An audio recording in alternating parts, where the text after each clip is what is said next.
We continue to follow the record number of executive orders coming out of the White House, especially on tariffs, which could affect millions of Americans. CBS News Justice Correspondent Scott Macfarlane has been following everything out of Washington and joins us now live to talk about how the big issues that could affect us here at home. Scott, thank you so much for taking the time this afternoon. As I mentioned, you certainly are covering a lot down in Washington.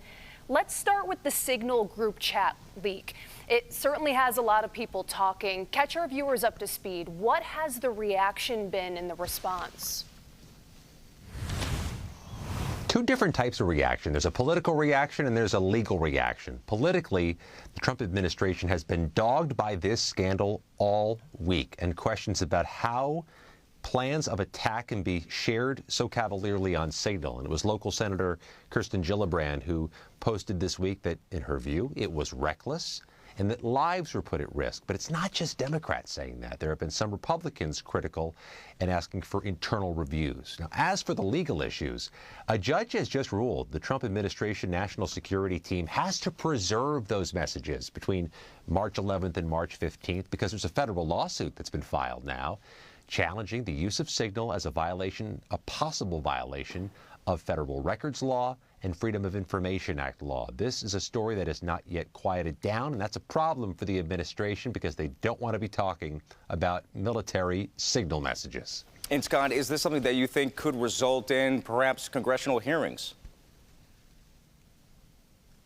Yeah, the Republicans control the Congress, which makes that a bit of a hurdle, but some of them have opened the door to a possible congressional investigation, and that may be more likely now because the FBI and the Department of Justice, who in previous eras may have done an investigation of their own, haven't ruled it out, but when pressed, haven't said they're going to take one on. The president's appointee as Attorney General is Pam Bondi. Another ally of his, Kash Patel, runs the FBI. We've been asking them this week if they're going to investigate, and they do not declaratively say they're interested in doing that. Of course, big news are tariffs, especially with our neighbors to the north in Canada. President Donald Trump recently announced 25% tariffs on all vehicles and auto parts coming from imported into the U.S. What is the impact you think that could have on our U.S. economy? And so much local impact with so much business, commercial and otherwise, right between Niagara and Buffalo and all the communities in between. But this has become a larger economic story than just our area. Stock market tanked today. There's concern about more tariffs coming Wednesday, April 2nd.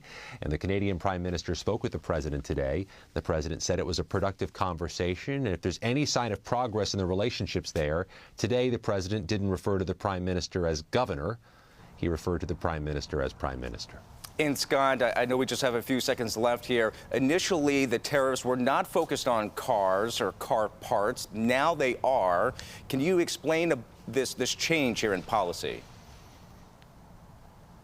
There's dramatic concern, including among local Democrats, that this is going to lead to more expensive car prices. That is political kryptonite for anybody involved. All right, CBS News Justice Correspondent Scott Macfarlane, thank you so much for sharing your time with us this afternoon.